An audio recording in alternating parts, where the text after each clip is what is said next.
নমস্কার বন্ধুরা, আজ আপনাদের শোনাব নারায়ণ গঙ্গোপাধ্যায়ের গল্প সমগ্র থেকে নেয়া একটি জানালা খুলতে।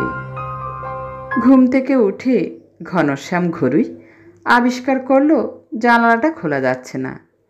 জানালায় নতুন রং করা হয়েছিল, তার উপর কাল রাত্রিরে গেছে ঝমঝম বৃষ্টি।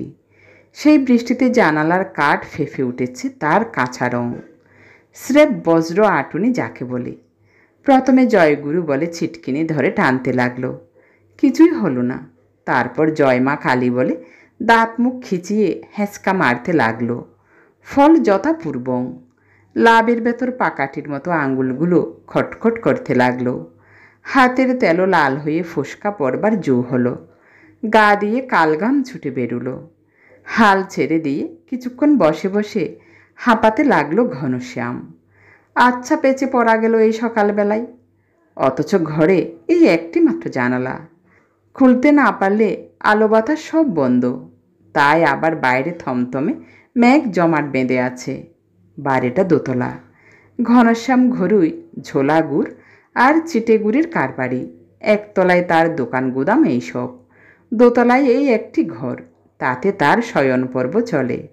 কয়েকটা চিটে গুড়ের হাঁড়িও সাজানো আছে একদিকে। রান্নাবান্না সময় মতো একলা বসে, হিসেবপত্তর মেলানো সবই চলে ওই ঘরের ভেতর। অতএব সবেদন নীলমণি জানলাটাকে খুলতে না পারলে সারাদিন লণ্ঠন জেলে রাখতে হবে, তাতে খামোকা একরাশ কেরোসিন বরবাদ। ঘনশ্যাম জবরদস্ত কৃপণ।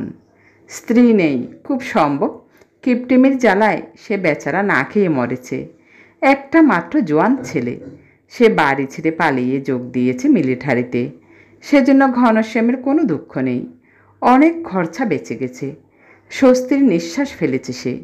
বাড়িতে একা, কর্মচারী বলতে আছে একজন মাত্র, জলধর জানা, কিন্তু সে থাকে মাইল দেড়েক দূরে। বেলা 10টা নাগাদ দোকানে আসবে। তার মানে আরও 3 ঘন্টা ঘনশ্যামকে একা থাকতে হবে, এবং 3 ঘন্টা ধরে জানলাটাকে কিছুতেই বন্ধ রাখা যায় না।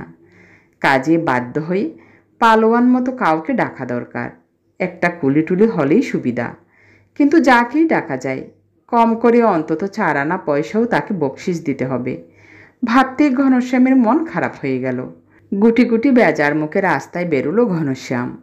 আর বেরুতে সঙ্গে সঙ্গে খুশির হাসিতে তোবড়ানো মুখ ভরে উঠল তার। বরাত একেই বলে। একটু দূরেই গান গাইতে গাইতে আসছে গঙ্গারাম। গঙ্গারাম হালদার। তার বিকট বাসখায় গানের তারায় ঊর্ধ্বশ্বাসে গোটা 3 কুকুর ছুটে পালালো। গঙ্গারামের মাথা মোটা, লেখাপড়া বেশি দূর এগোয়নি। বাপের অবস্থা তার ভালো, জমি জমা আছে। ছেলের মগজ নীরের দিকে ধর্মের নামে ছেড়ে দিয়েছে তাকে। লেখাপড়া নাই করুক, ডন বৈঠক করে গঙ্গারাম শরীর বাগিয়েছে একখানা। 3টে বাগে থাকে, খেয়ে শেষ করতে পারবে না। গলার আওয়াজে তার মেঘ ডাকে। পাড়ায় শখের যাত্রা টাত্রা হলে সে তাতে ভীম সাজে। পাট টাট বিশেষ করতে হয় না, গদা ঘুরিয়ে গোটা কয়েক গর্জন করলে আসর শুদ্ধ লোকের পিলে চমকে যায়। ঘনশ্যাম গঙ্গারামকে দুচক্ষে দেখতে পারে না, কিন্তু আজ গঙ্গারামকে দেখবা মাত্র তার প্রাণ মন জুড়িয়ে গেল। ঝোলা ঘুরির চাইতেও মিঠে সুরে ডাকলো, বাছা গঙ্গারাম। গঙ্গারাম বললে, কি বলছেন ঘনু জ্যাঠা? আমার ঘরের জানালাটা শক্ত হয়ে এঁটে বসেছে বাবা, কিছুতেই খোলা যাচ্ছে না, একটু যদি টেনে খুলে দাও। সঙ্গে সঙ্গে গঙ্গারাম উৎসাহিত হয়ে উঠল, এ আর শক্ত কথা কি জ্যাঠা, এখনই খুলে দিচ্ছি। জানালা তো জানালা, তোমার বাড়ির সব দরজা কবজা শুদ্ধ টেনে খুলে বের করে দেব।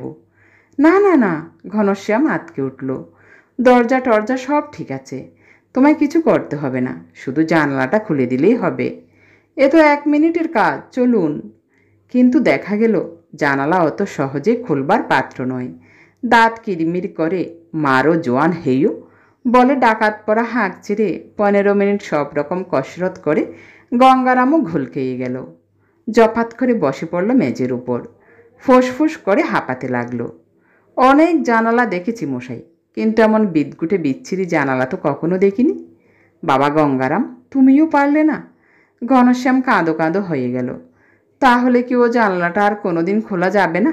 চিরদিনই বন্ধ হয়েই থাকবে? গঙ্গারামের আত্মসম্মানে ঘা লাগলো। বন্ধ থাকবে?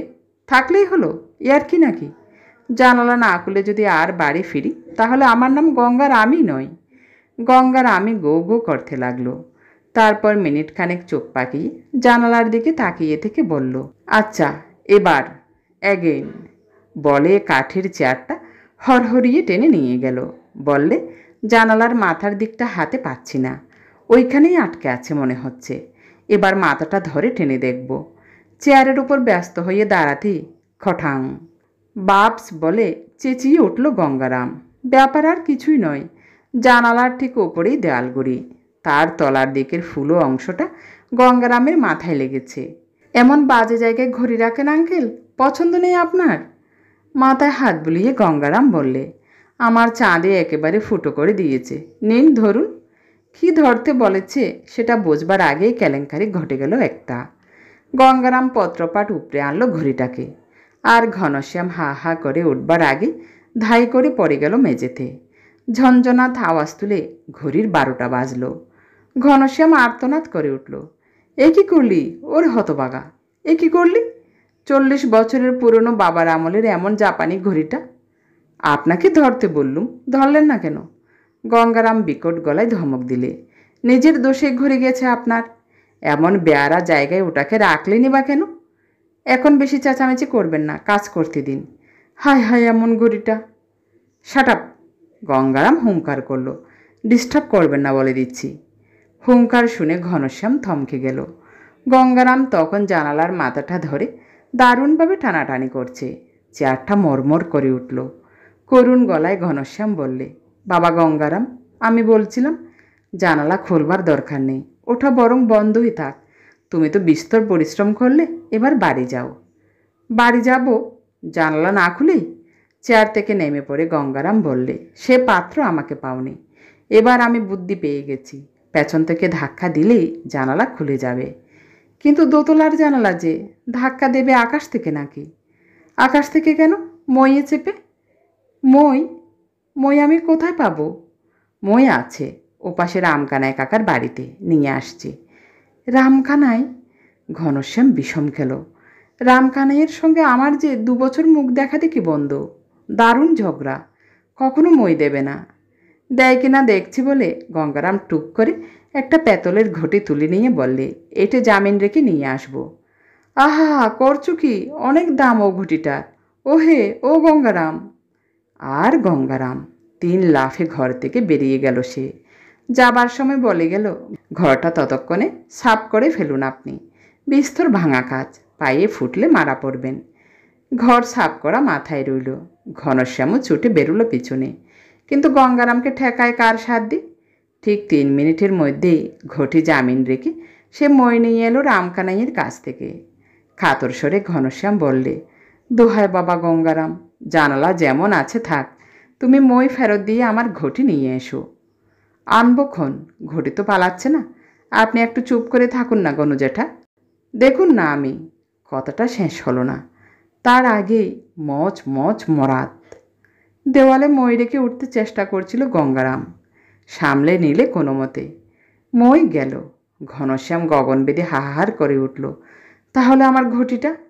ঘটিও গেল। তাতে আর কি হয়েছে, একটা পুরনো ঘটি গেল, 3টে নতুন কিনতে পারবেন। ঘনশ্যামকে সান্ত্বনা দিয়ে গঙ্গারাম বললে, কিন্তু ব্যাপারটা কি জানেন ঘনু জ্যাঠা, জানালা ওই ভেতর থেকেই খুলতে হবে। না, জানালা খুলতে হবে না। ঘনশ্যাম তার স্বরে বললে, জানালা আমি কিছুতেই খুলব না, কোনো দিন খুলব না, কাউকে খুলতে দেব না। তুমি এখন যাও, দয়া করে যাও, আমাকে রেহাই দাও। জানালা আমি খুলেই তবে যাব। এ আমার ভীমের প্রতিজ্ঞা। গঙ্গারাম তার 48 ইঞ্চি বুক 2 হাতে থাবড়ে নিলে একবার। জানালা খুলবে, তবে আমি নড়ব এখান থেকে, কিন্তু খুলতে হবে ভেতর থেকেই। শুধু এক গাছা দড়ি যদি পাই। দড়ি টড়ি নেই, আকাশ মেঘে অন্ধকার করে এসেছে, বিদ্যুৎ চমকাচ্ছে। তুমি বাড়ি যাও গঙ্গারাম। ছোহ, বজ্র বিদ্যুৎ, ওসবে আমার কি হবে? গঙ্গারাম তাচ্ছিল্যের হাসি হাসল। যদি কেবল এক গাছা দড়ি পাই। ইয়া, ওই তো দড়ি। আরে আরে, ঘনশ্যাম চিৎকার করতে লাগলো, কিন্তু তার আগে দরজার সামনে বাঁধা তার গরুর গলা থেকে দড়ি খুলে ফেলল গঙ্গারাম। আরে, গরুটা বড্ড পাজি, একবার ছুটলে আর ধরা যায় না ওটা। ঘনশ্যামের চিৎকারই কিনা কে জানে। দড়ি খোলা পাওয়া মাত্র গরু প্রাণপণে ছুটল, 4 পা তুলে চক্কের পলকে উদাও হয়ে গেল মাঠের দিকে। ধরো ধরো, গরু ধরো আগে। চোখ পাকিয়ে এবার আকাশ ফাটানো হাঁক চালল গঙ্গারাম। গরু ধরবেন আপনি, আমি কেন? আমি তো জানলা খুলব। লুক হেয়ার গনু যেটা, আমার কাজে সমানে বাধা দিচ্ছেন আপনি। ফের যদি একটাও কথা বলেন, সামনের এই ভরা পুকুর দেখতে পাচ্ছেন, ঠ্যাং ধরে সোজা ওর ব্যথর ছুঁড়ে ফেলে দেব। আমি পথে বসলাম। ভাঙা গলায় এই কথা বলে ঘনশ্যাম রাস্তার মধ্যে বসে পড়ল। কিন্তু বসেও কি থাকবার জো আছে? গঙ্গারাম দড়ি নিয়ে দোতলায় চড়েছে, কাজে ঘনশ্যামকেও রুদ্ধশ্বাসে পিছু নিতে হলো। তড়িৎকর্মা গঙ্গারাম এবার জানালার করার সঙ্গে গরুর দড়ি বেঁধে ফেলল শক্ত করে। এইবার এইবার যাবে কোথায়? মারো টান মারো, আরও জোর, আরও জোরে টানো। শেষ করাতটা দড়ি ছেড়বার শব্দ। শুধু দড়িই ছিল না, চিত হয়ে ছিটকে পড়ল গঙ্গারাম, পড়ল ঘনশ্যামের উপর। ঘনশ্যাম পড়ল কোনায় থরথরে সাজানো চিটেগুড়ির হাঁড়ির উপর। একসঙ্গে 4টে হাঁড়ি ভাঙল। চিটেগুড় মেঘে ভূত হয়ে ভালো করে উঠে বসবার আগেই বাইরে মেঘে থমথম আকাশ থেকে ছুটে এলো ঝোড়ো বাতাস।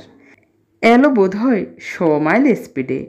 আর এতক্ষণে বন্ধ জানালাটা সে হাওয়ার ধাক্কায় বাজের মতো শব্দ করে খুলে গেল।